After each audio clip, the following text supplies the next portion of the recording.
11 দিন পরেও ছেলেকে তারা ক্রস ফায়ারে দিয়ে গুলি করে হত্যা করলো।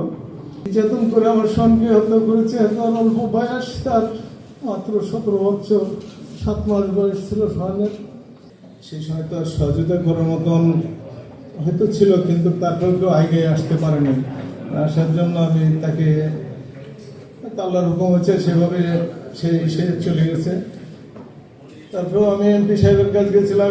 এমপি সাহেব আমাকে বলছিল যে কি তোমার ছেলে কি করে তুমি জানো না? আমি যে আমার ছেলে যাই করুক না, আমার ছেলেকে ছেড়ে দিতে হবে।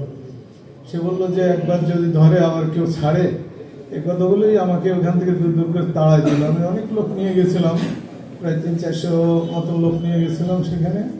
সে আমাকে ওখান থেকে তাড়িয়ে দিল। দেওয়ার পরে 11 দিন পরেও ছেলেকে তারা ক্রস ফায়ারে দিয়ে গুলি করে হত্যা করলো।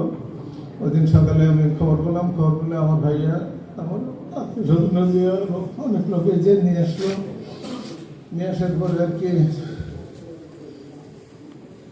যে নির্যাতন করে আমার সঙ্গে হত্যা করেছে। তার অল্প বয়স, তার মাত্র 17 বছর 7 মাস বয়স ছিল সোহানের।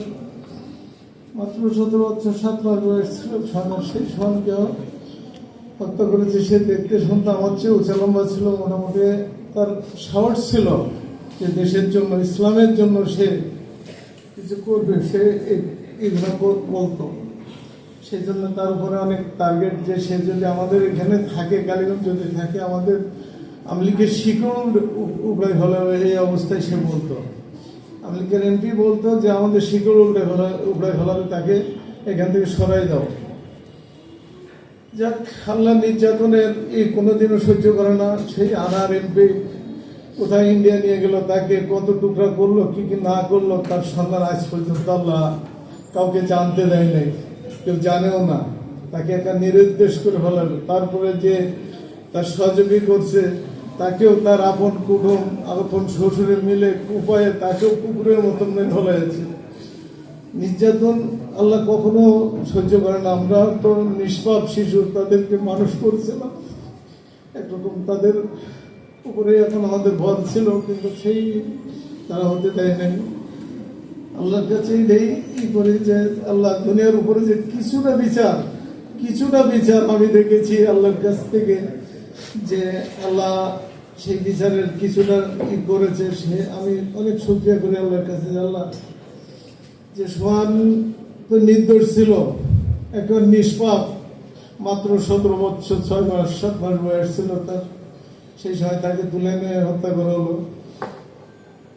অনেকের কাছে গেছিলাম ওই সময় সেজন্য যে আমার ছেলেটার একটু আপনার সুপারিশ করে ছেড়ে দেন। আমাকে অনেকেই করছিল, যে তিরস্কার করছিল যে না, এখান থেকে আপনি চলে যান।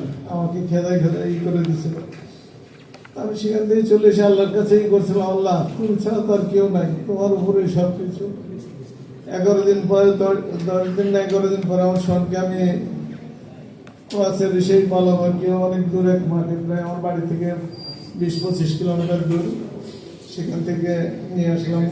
তারপরে যে আর কি আল্লাহ আমাকে সেই ধৈর্য ধারণের দিচ্ছে, তৌফিক দিয়েছে। কিন্তু সোহানের আম্মুর জন্য আপনারা দোয়া করবেন। সে অনেক অসুস্থ, এবং আল্লাহ যেন তাকে বাঁচায়, তাকে সুস্থ করে, এটাই আপনারা দোয়া করবেন।